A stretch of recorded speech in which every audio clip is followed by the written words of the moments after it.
ഇയാളാ കാറിൽ ഹോസ്പിറ്റലിൽ കൊണ്ടുവന്നത്. നിന്നെ രക്ഷിക്കാൻ ഇയാൾ എങ്ങനെ കറക്റ്റ് സമയത്ത് അവിടെ ചെയ്തു? അതെ, എല്ലാത്തിനും എപ്പോഴും സംശയം തോന്നുന്നത് രോഗത്തിന് ലക്ഷണം. ഇയാളെ കൊണ്ട് ഡോക്ടറെ ഇനി സമ്മതത്തിലും ഇവനാണ് ഒരു ഹീറോയ്ക്ക് കയറിപ്പറ്റ ഇതിൽ നല്ല ചാൻസ് വേറെ ഏതാണ്? ദൈവമായിട്ട് കൊണ്ടുതന്ന ആക്ടറില്ല ഈ ക്യാസിലൂടെ അവന് പിടിച്ചിടാം. അങ്ങനെ ഇനി ചെയ്യേണ്ടത് എന്താണെന്ന് ഞാൻ പറയാം. നിന്റെ ഐഡിയയെ കൊണ്ട് ചെന്നാൽ ഒരുപാട് ഇരിക്കുന്നല്ലേ. എന്നാൽ ഞാൻ അങ്ങനെയല്ല സാങ്കേതിക. നാളെ നമ്മൾ കൂട്ടുകിടക്കുന്നു. അവിടുന്ന് 2 കിലോ മഞ്ചി, 2 കിലോ മുന്തിരി, 2 കിലോ മാങ്ങ, പിന്നെ 2 കിലോ ഈന്തപ്പഴം. നല്ല ടേസ്റ്റ്. ഇതൊക്കെ വാങ്ങി നമ്മൾ 2 പേരും കൂടി ഹോസ്പിറ്റലിൽ പോകുന്നു. നമ്മൾ 2 പേരും അല്ലേ? അങ്ങനെയാണെങ്കിൽ ഓരോ കിലോ സെപ്പറേറ്റ് കെട്ടി വാങ്ങിക്കും. ഒറ്റല്ലേ എന്തിനാ 2 കിലോ? ഞാൻ സ്റ്റുഡിയോയിൽക്കൂടെ കേട്ടോ. ഇന്റർവ്യൂ കിട്ടിയാൽ ഫോട്ടോ ഞാൻ അതെനിക്കൊന്ന് ആലോചിക്കണം. നല്ല കാലം വരുമ്പോൾ കഷ്ടകാലത്ത് കൂടെ നിന്നവരെ മറക്കല്ലെന്നാ. നീ കൂടെ നിൽക്കുമ്പോ കഷ്ടകാലം പോകുമ്പോൾ നല്ല കാലം. കണ്ടിക്കൊള്ളുന്ന ഡയലോഗ് കുത്തുപോലെ വരും.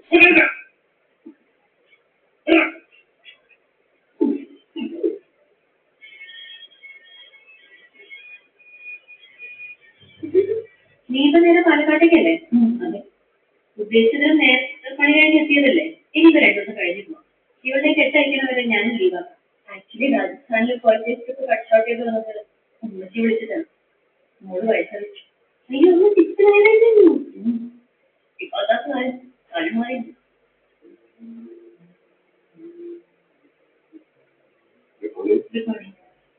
ഇങ്ങനെ ആക്സിഡന്റ് ഉണ്ടായപ്പോ ഇവിടെ കൊണ്ടുവന്ന വിജയനാണ് വിനീതമുള്ള. ആൾക്കാരെ കളിയാക്കാൻ വേണ്ടി വിനീതമുള്ള വിളിക്കുന്നത് ശരിക്കും അത് ഇഷ്ടമാണ്. വേറെ എന്നാണ് എന്റെ പേര്. കേസിപ്പെട്ട കംപ്ലൈന്റ് കണ്ടിരുന്നു. വേറെ നല്ല പേര്, ബെസ്റ്റ് പേര്.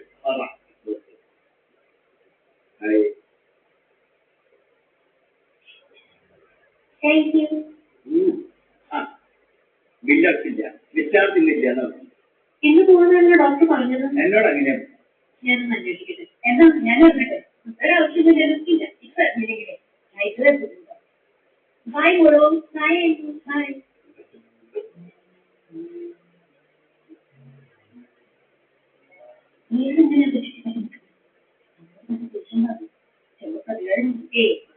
തോന്നുന്നില്ല. പോവാനുള്ള ഭാവമൊന്നും ഇല്ലല്ലോ. പൊക്കോളും. അറിയാത്തിനുള്ള സ്ഥലത്ത് അധികം നിൽക്കാൻ പറ്റില്ല.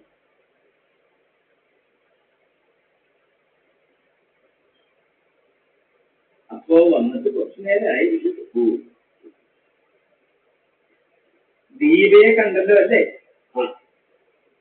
പിന്നെ ഇവിടെ വന്നിട്ട് വന്നു കരുതി. തന്റെ ഉദ്ദേശം ഇന്റർവ്യൂ അല്ലാതെ വേറെ ഹിഡൻ അജണ്ട ഒന്നുമില്ലല്ലോ. എന്ത് ഹിഡൻ അജണ്ട? ഞാൻ വലുതായിട്ട് മനസ്സിലായി. ഹെഡ്ഹബിനെ കണ്ടു. പ്രത്യേകിച്ചൊന്നുമില്ല. ഹെഡിഞ്ചറി ആയതുകൊണ്ട് 24 മണിക്കൂർ ഒബ്സർവേഷനിൽ വേണം. അറിയാത്തിന് തന്നെയാണെങ്കിൽ വീട്ടിലേക്ക് പോകും. ഇനിയിപ്പോ എന്തായാലും നാളെയല്ലേ ഉണ്ടാവുള്ളൂ. അതെ, അതൊക്കെ ഈ പ്രൈവറ്റ് ഹോസ്പിറ്റലുകാരൻ നമ്മുടെ കാശ് പിടിക്കാനുള്ള പണിയല്ലേ. അതെ, എന്നാ പിന്നെ നമുക്ക് ഇത് ഞാൻ പിന്നെ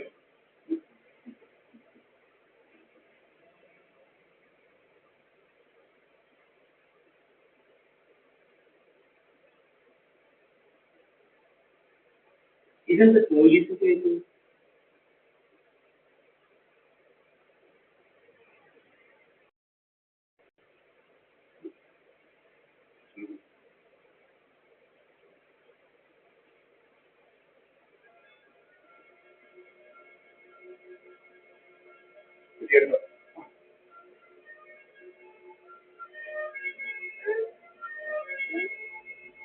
മോള് പേടിക്കണ്ട.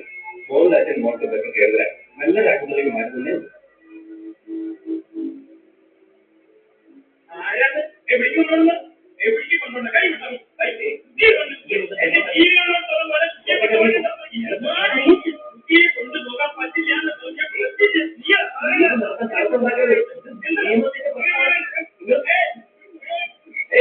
ആരും കുഴപ്പമുണ്ടാകരുത്. ഈ ഫോട്ടോകളെല്ലാം ഉണ്ട്. വേറെ വായിച്ചു നോക്കാം. കുട്ടി അമ്മയുടെ അടുത്ത് സുരക്ഷിതല്ല. അശ്വത്തയുടെ വാഹനം ഓടിച്ച് അപായപ്പെടുത്തി. വേണ്ടത്ര സൗകര്യമില്ലാത്ത ആശുപത്രിയിലാണ്. ചികിത്സ തൃപ്തികരവുമല്ല. കുട്ടിക്ക് 12 വയസ്സാവുന്നതിൽ അങ്ങനെ എന്തെങ്കിലും സംഭവിച്ചാൽ നിയമൊക്കെ അടുത്ത ടീമൊക്കെ അറിയാവുന്നതല്ലേ.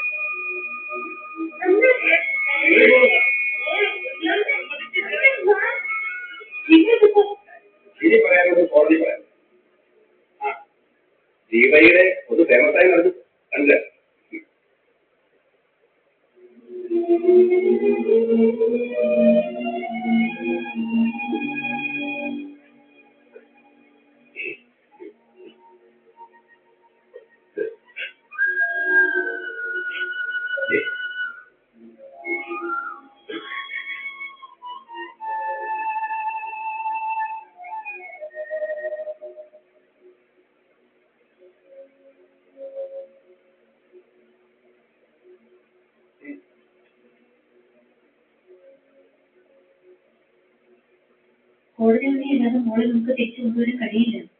ഈ സുന്ദരാജൻ വക്കീൽ പാലക്കാട്ട് ഏറ്റവും വലിയ ക്രിമിനലാണ്, വലിയ ക്രിമിനൽ ലോയറും. എന്റെ ഡിവോഴ്സ് കേസിൽ രാജീവിന്റെ വക്കീലായതായിരുന്നു. എന്റെ കേസ് ഞാൻ തന്നെയായിരുന്നു വാദിച്ചത്.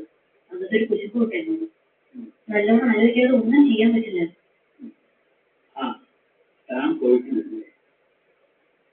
എന്ത് നടന്നു, എന്തൊക്കെയാണ് നടക്കുന്നത് എന്നൊന്നും എനിക്കറിയില്ല. കയറിക്കൊണ്ട് ഞാൻ കൊണ്ടുവിടാം. എവിടെയൊക്കെ പോയിക്കോളൂ, ഓട്ടോ കിട്ടും. എനിക്ക് ആ ഓട്ടോ കാശ് ഞാൻ കൊണ്ടുവരാം.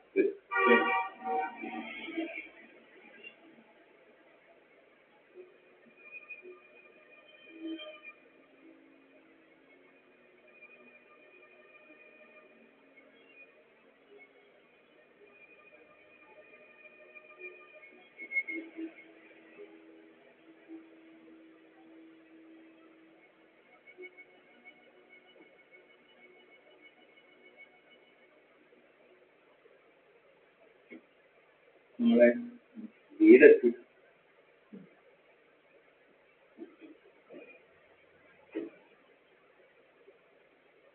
അതെ, റോസിയാണ്. വേണ്ട, റോസിയാൻ്റെ നോക്കിക്കോട്ടെ. നീ തനിച്ചല്ലേ?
Hello?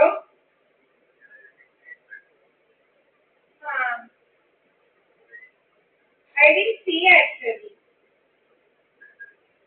Phone was silent.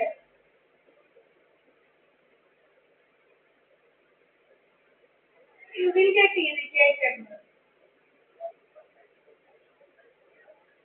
No.